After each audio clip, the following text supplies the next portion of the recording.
Welcome to Dead Ball TV, Buenos Aires edition. Now, the Copa America is concluded. We're in Argentina now. Argentina won the Copa America yet again. We've been having some amazing ojo de bife, some amazing café con leches. We're surrounded by la cultura, which means we should talk about Canada first. We should talk about the Canadian national team first and our biggest takeaways about this new Jesse Marsch-led team and what they look like. And guys, if you like videos about CONCACAF, Canada, CONMEBOL, all of that stuff, make sure you hit subscribe. Connor, I'm going to pass the mic to you. Give me a letter grade for Canada's performance at the Copa America, and down below in the comments, do the same. My man, I'm going to go loud and proud. Okay. I'm going straight A, maybe A minus. Okay. What's the argument for an A? The argument for an A? I don't really think you need to make much more of an argument outside of, you can keep it simple. You made a third-place game. You made the semifinals in your very first tournament ever. For Canada, a team that was, you know what, I said I wasn't going to get complicated, but a team that was riddled with locker room issues, payment issues before then, Jesse Marsch appointment, a highly contentious one at the time. A head coaching crisis. A head coaching crisis. Your best head coach potentially ever left. How are we going to fill those shoes? The first appointment after that? Immediate success? Nothing more. You know what? I'm not even going to go A minus. A. I think it's even to the point where many Canadian fans, and again, let us know, would y'all have done what you did at the Copa America if John Herdman was still the manager? Like, now we're even broaching that level of discussion here. And I still love John Herdman. I like Jesse Marsch, but I love John Herdman. But Jesse Marsch has impressed me to a degree that I didn't see coming. You know, I didn't think Canada, when he got appointed, this is something, Johnny, go check the facts. I feel like we were the only goddamn YouTube channel that was like, this is a really good appointment. Everybody was like, no, Canada, they're getting 0 points, blah, blah, blah. We were kind of on that train a little bit, at least I was, when Bello was the manager. Or Biello, I can never say his name. That guy was, I just wasn't a fan of how the team looked under him. They appoint Jesse Marsch, and I'm like, okay, there might be something here. And there sure was. If I gave Canada a B+ performance grade, is that pure hate? I wouldn't say it's pure hate. Okay. Because maybe you see something that you don't necessarily like and that you can talk about going forward. I'm gonna say it right now. I'm biased because I really like the way that that they played, the style of play that they had, the energy that they brought. I think it's something to be very, very proud of. It awakened something nationalistic in me that I thought was reserved exclusively for the. You felt Canadian during the Copa? We'll put it this way. I wanted to start tapping trees. I wanted to head out there, start tapping trees, and I just had a fierce desire for some poutine. You know? Okay. The poutine pirates did their home country proud. The maple syrup merchants brought home the bacon, the Canadian bacon. Not even. They brought home a variety of bacon because they raided the stores of damn near every team that they came up against. Now, I will say, just before, hold on. Yeah. Before we go on. You can say and I can say, but you should say first. All right, I will say first. I don't want to give myself too much credit. You said that we were pretty bullish on the Jesse Marsch appointment. I think I was kind of on the fence. And maybe that's why I had to go A instead of B+, because I just was not certain that this was going to work out. Like, you got some big shoes to fill here. Massive. And the job was done. Job done. Job exceeded. Expectations exceeded. Performance review? And I know that there's a new manager boost, there's a new manager appointment sort of spurt of energy that you get, but dude, I think nothing but aplomb should be awarded to Jesse Marsch. Like, remember the third place game, those substitutions that he made? He put in my boy Fugele, the center back. I'm not even gonna try. Whatever that kid's name was, credit to him. Fulham Academy? Credit to him. Yeah, credit to the Fulham Academy. Oh my God! I was like, Cornelius who? Exactly. No, in that sense, I totally agree. You could say that Canada have not been this. They've not been this possibly since the French and Native American fur trade, long ago. Have y'all seen like The Revenant? That was probably the last time that Canada was this, quite honestly, was this exciting to talk about. And I'm very happy for Canadians, for that. My father's a massive hockey fan, which is a big part of Canadian culture, so I've always felt loosely connected. Who would have thought that we'd see a Canadian team make the semifinals and play in a competitive third-place game against Uruguay before we saw a Canadian team win the Stanley Cup in recent memory. Canadians, correct me if I'm wrong. I'm not that plugged into the hockey scene, but I don't think a Canadian team has won in a while. Dude, we're not even plastic when it comes to the NHL. We're like dirt. I'm synthetic something. Like, what are the Styrofoam. The balloons. What are balloons made out of? It's delicate. It's like the That's a phenomenal question. I have no idea. Some sort of algún tipo de Algún tipo de plástico. Muy barato. No, exactly. Honestly, I'm surprised we haven't switched to full Spanish yet. What the hell was I going to say? Canada up tremendous. Tremendous. What do we do now that Canada has gotten 4th place at the Copa America? What do we do if Canadian basketball beats Team USA at the Olympics and medals? We seed Wisconsin to the north. Minimum. And depending the margin, 30-plus points, Alaska too. If I was Trudeau and Jesse Marsch, who I feel like should be leading these negotiations, quite frankly, Wisconsin bare minimum, and I want full credit. I want the records changed that the Green Bay Packers were always a Canadian franchise. I wanted to say that. And you know what? I'm probably taking... I think I'm taking North Dakota as well. You know what? That's possibly where Aaron Rodgers went, right? He disappeared, and everybody's saying he's going off and doing a bunch of drugs and like having like a mental sabbatical. But no, he was just assistant coaching the Canadian national team on how to win a title because he's been Canadian the whole time. That's where his true allegiance lies. He's a modern day Benedict Arnold, but like way more successful than Benedict Arnold. Significantly, which you wouldn't think that being that he only played half a game. He's closer to Anakin than he is Benedict Arnold because at least Anakin, when he switched up, he like knocked out the Jedi. You know what I'm saying? If the U.S. is the Jedi, then Jesse Marsch is the Sith, and the Canadians are the Sith.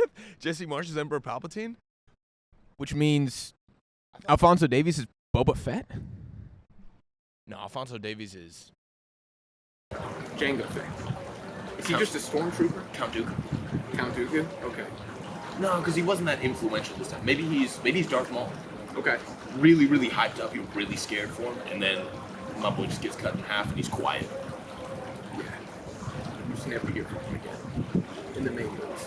In the main movies, you have to go to the extended universe, i.e., the Bundesliga, to see how it actually goes. Correct. Yeah. Correct. I think your A grade is fair. If I'm going, I think I'm being a little objective as well with the B+, because you do look at the games against Chile and Peru in the group stage, and you do say, okay, I mean, y'all did play against 10 men in 2 games. That's not hate. It's a fact. It's a fact. That's what happened. Over 90 minutes of playing against 10 men, you beat Venezuela on penalties.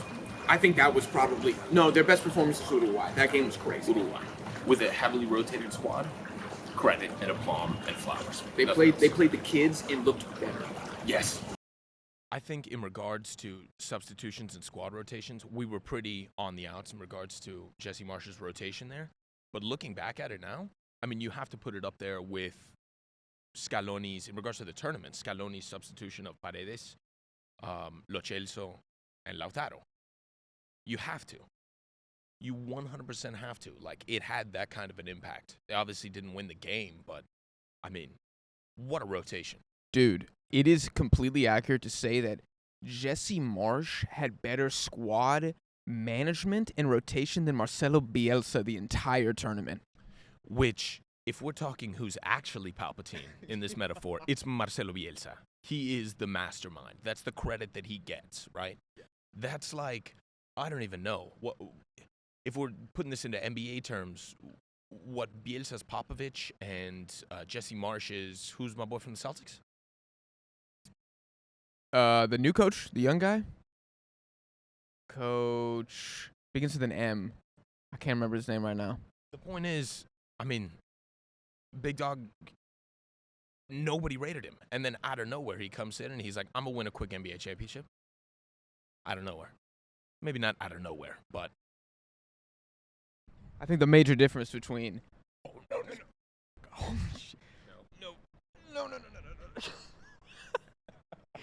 Leave it in. I literally am. There's a cat that has attacked the set here. The difference between the Celtics and Canada. No, he's going to knock that down. No. Oh my. The difference between the Celtics and the Canadian national team is that the Celtics are the most stacked team in the NBA, and Canada are not. Yes. And if I'm thinking about it, dude, we can say that Canada didn't play the toughest teams because we're on the weaker side of the bracket, no doubt. But they played the tougher coaches, no question. Gareca, Scaloni, Bielsa, Scaloni again, and I guess you probably wouldn't put Fossati up there, but whatever. I mean, those are like Batista's one of the best managers of this Copa America, and that was we got a lot of flack for saying that Venezuela was good in that game. A lot of people are like, Canada dominated. I still don't really agree with that, but I will agree that they dominated against Uruguay, and they should have won that game. Yeah. And that is such a statement. And the irony in the Uruguay game, dude, is who let Canada down eventually? It wasn't the backups that Jesse Marsch put in. It was Alphonso Davies, which is harsh to say that he let them down. Ismael Kone, again, I mean, he missed a penalty as well. It's hard to say, like, they flopped or whatever. That's not true at all. But it wasn't the 18-year-olds. It wasn't Ali Ahmed who got thrown on there. It wasn't that random midfielder from Montreal who I still don't know his name. It was the big guns. So, yeah, I think anywhere from a B+ upwards is fair for Canada. I want to ask you, now that we've seen how the Copa America played out, do you think Jesse Marsch, under any circumstances, would leave Canada for the U.S.?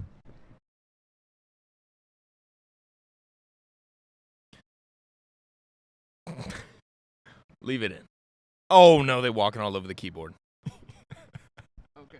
All right, you go. I literally here now. Do I think that Jesse Marsch would leave? I don't think so. I don't think he's that kind of guy. I don't think that he would get the call-up from the United States men's national team and leave Canada high and dry, especially not after finding success like this. You have to think that in sort of a touch-and-go managerial career, like the one he's had, it's time for him to settle down and see if he can make something of a result with longevity here, right? He's got to find the longevity with this team and see if he can make Canada his home. That's how I would feel. If these boys are fighting for me harder than any team that I've coached thus far and I found some success, I'm going to ride with them. I'm going to ride this until I can't go any further, you know? Like, you're staying on that horse. Yeah. And frankly, I don't want him to. I don't want him to come to the U.S. men's national team because I think that Canada's doing better by him than we would, frankly. Yes, and all of a sudden that game, which was already pretty intense because of the last round of World Cup qualifying and Canada's recent ascendancy, that's a juicy fixture with Jesse Marsch, a guy who was snubbed, quite frankly, from U.S. soccer during the hiring process. If that first World Cup there won't be a World Cup qualifier, but that first friendly that's coming up against the United States, if he wins that, can you imagine Canada win 2-0? Holy shit. The dialogue there is going to be spicy. The storylines, I mean, that's just great. That brings more intrigue to CONCACAF, which frankly we need. Yeah. We need very, very badly. We need it desperately. And I would go so far, I'd love to hear what Canadians think. I bet you if Jesse Marsch makes the round of 16 at the next World Cup, I bet you he surpasses John Herdman. I mean, he kind of has to. 4th place in a round of 16. How can he not be better than John Herdman? How can you not? Yeah, and you have to go context matters. Yeah. From time to time. Like, you have to take the context into account, and that was a good 4th place. That was a good 4th place. They are unlucky to get 4th place there. Is it fair to say the biggest winner from a personnel standpoint with Canada is Schaffelberg? Schaffelberg, Crepeau, and Alistair Johnson. I actually really like that list. I would throw Kone. Dude, you could throw Kone, you could throw hold on. You could throw Did he touch something? Oh my gosh. Yes, he did. He almost closed the project. You could throw Bombito on there. You could throw Bombito. You could throw Kone on there. I don't think you could throw Richie Larea. I think that's it. There's probably like 5 or 6 Canadians, really, really big winners. Probably Crépeau, Schaffelberg had the... I don't think there's any player individually that went up higher. If you want to say Crépeau or Schaffelberg, I think both are valid. Both are valid. Yeah. Both are valid. I think, for my taste, the Canadian goalkeeper job was kind of open. Yeah. A much more maybe not much more, but a contentious position is Schaffelberg's out on the wing, and I think the man has proved, by and large, that he is the number one option.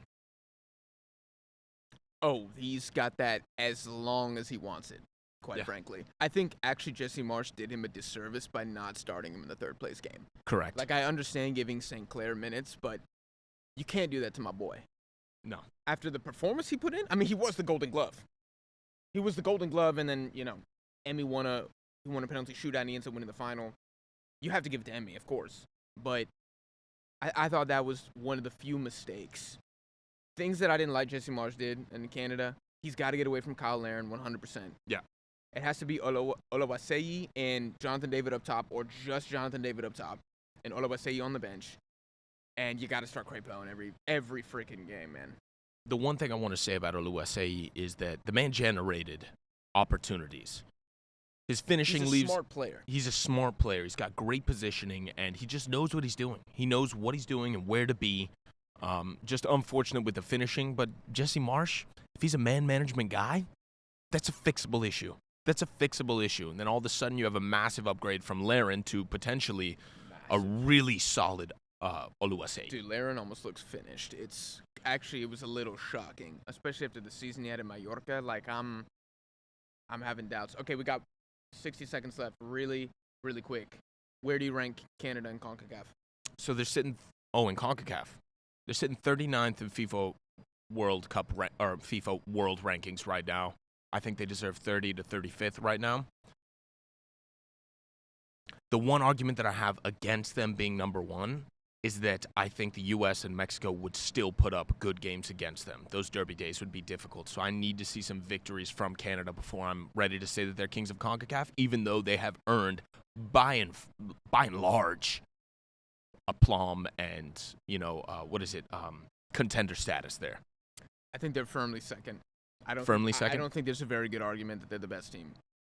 Not yet. Win a Nations League. Win any silverware in CONCACAF. Send your A team to the Gold Cup and win. Like, you just need some silverware before I can call you first. But Canadians, let us know what you guys think down below in the comments.